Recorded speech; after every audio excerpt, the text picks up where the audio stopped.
Hi, welcome to One Word a Day. I'm Sophie, your pilot into the universe of Chinese. We are going to continue our flight, exploring this amazing language.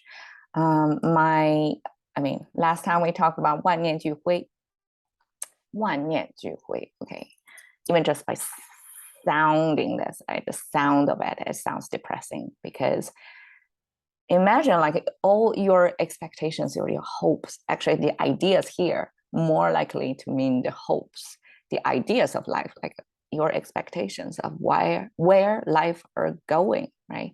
Life is going for you.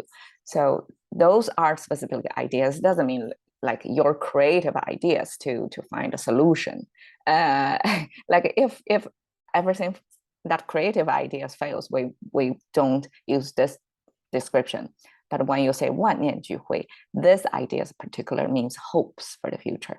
So you probably come up with 1,000, which is our max number of units commonly related, like a relatable human life, daily life based relatable count, 10,000, 4 zeros digit, that if 10,000 of them, your expectations, what could happen for you in the future, they all turn to ashes.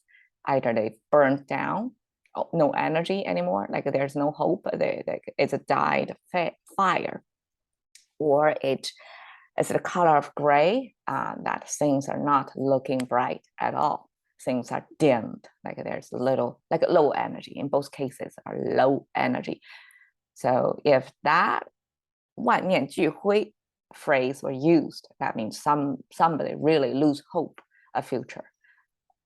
One is maxed out, like everything possibility considered already are not happening for you. Then that's kind of the end of it. And I mean, somebody who may feel so out of hope, out of ideas for the future, may use this expression. Okay, 灰犀牛 today is a contemporary translation of English written book. It's about gray rhino. And it's simple, so we will go through it fast. Hui, we came with the explanation of this is our fire symbol, and our fire symbol, since now we just look at 3 characters, came from this, this is a human figure, right? This is generic human, non-gendered, and you cannot tell if it's somebody who has a full right, or this is somebody who is indentured servant or slave. You couldn't tell just from this. This is generic, just human. And then, but this at the same time is the shape, kind of like a cone shape, right? Projected to 3D. 3D projected to 2D. And then the 2 strokes on the side simply means the sparkles on the fire. So that's a Chinese super abstract way to depict visually the fire. It has a main cone-shaped body of the fire, and then occasionally sparkles will escape, not sparkles, like some portion flames will escape from the main body, right? Like a separate from the main body up in the air. So that depicts the motion, the dynamics of a burning fire. So this is our fire symbol. And then we have this 3-finger hand symbol. Together, you can see the hand symbol are over the fire. That means the fire is done. It's not too hot to touch anymore. So the majority burning material in the fire already used. So it cools down. It turned into ashes. So that's the natural logical conclusion, right? So when you can touch with your hand on the fire, over the fire, you can touch it. That means it's done. It's not that hot anymore. So it's in the stage of things, majority of the burning material, either wood or coal, things are burned out already. So it's touchable. That's the hui. And this ash character also flipped, borrowed, extended, natural extension, right? into the color of gray, because probably from the cold charcoal ashes, if you touch, you put it on a white background, it's going to turn a kind of shade of gray. So the ash was the material probably back then to create the shade of gray. And that now in 灰犀牛 this phrase, this means the color of gray. And we didn't really say because, well, in the Western, we have 50 shades of gray, right? So that's simply somebody used that title to mean there are so many different levels, shades of the gray. Between white and black, it's infinity of gray, and 50 probably is the max our eyes can distinguish.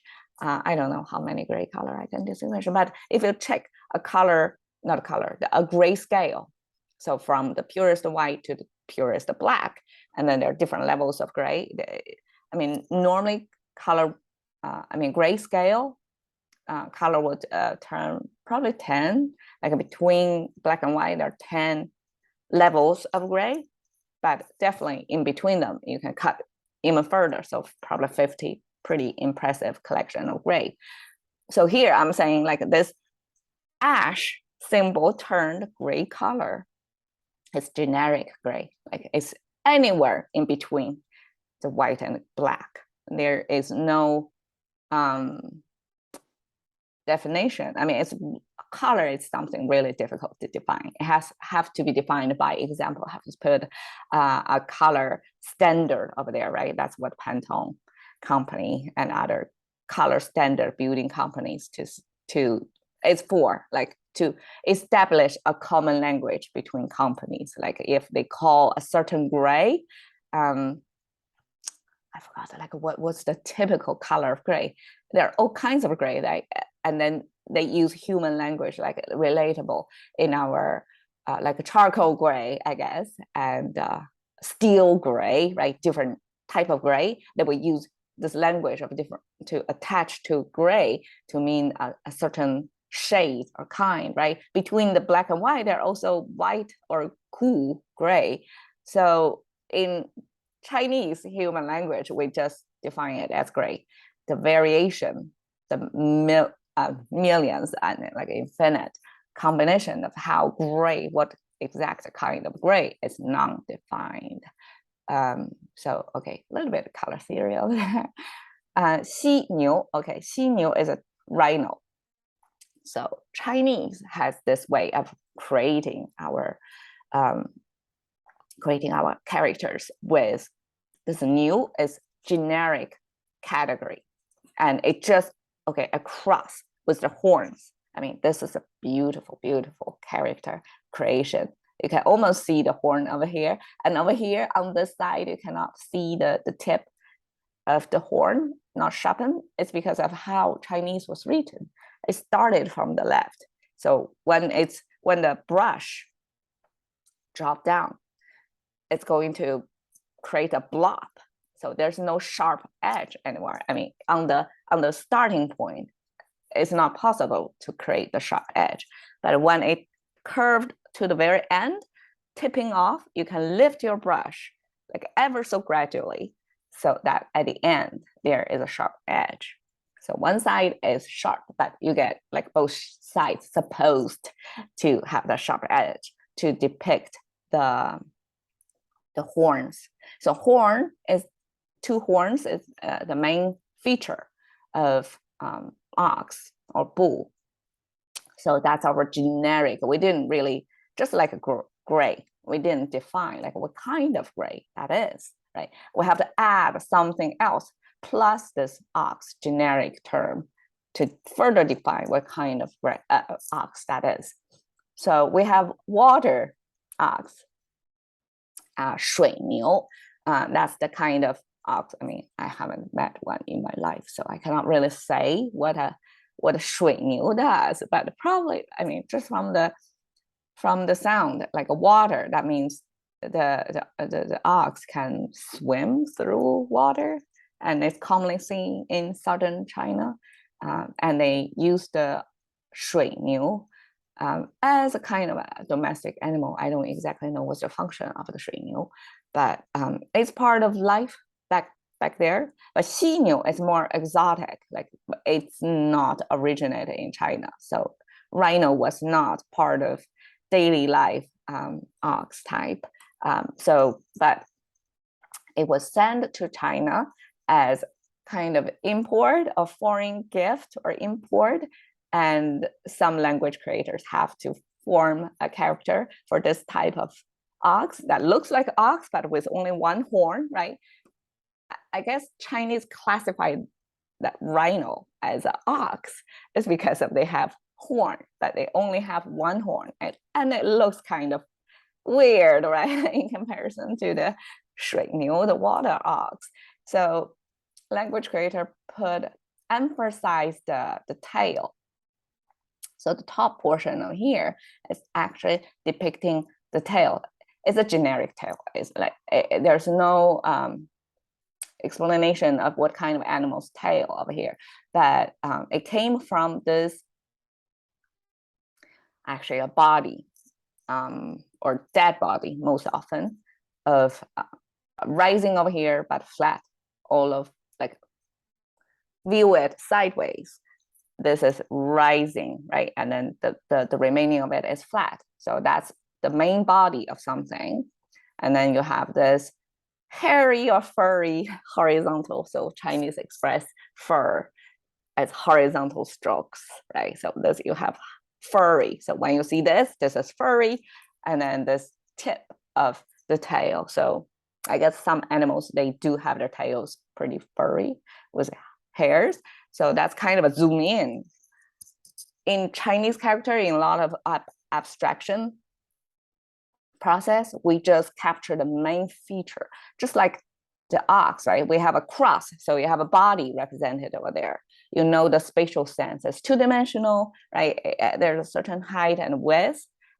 It's like as abstract as that. And then the main feature of ox is their horns.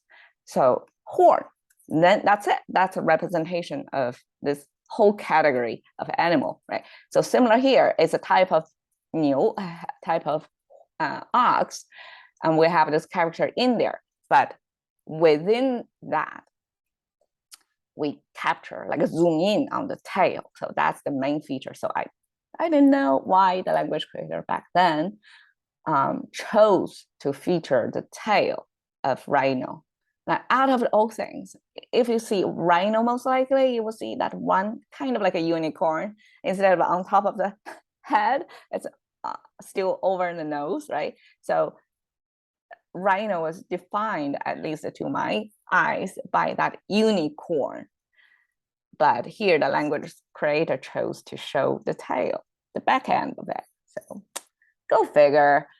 In any case, it's a rhino. It's imported to China, so have to create a character for it. And Great Rhino simply is this book called The Great Rhino, which depicts the phenomenon of something slow moving, lurking far ahead, and it's dangerous, right? And it has it looks like not imminent threat, but when it does charge at you, it's big damage. So that's the kind of phenomenon like characterized as the type of risk. So it's far away, but it's so visible, like it's a big size, right? It's a volume is there. You can see it easily, but it's still far away, not imminent, but it's a threat. It's a potential threat.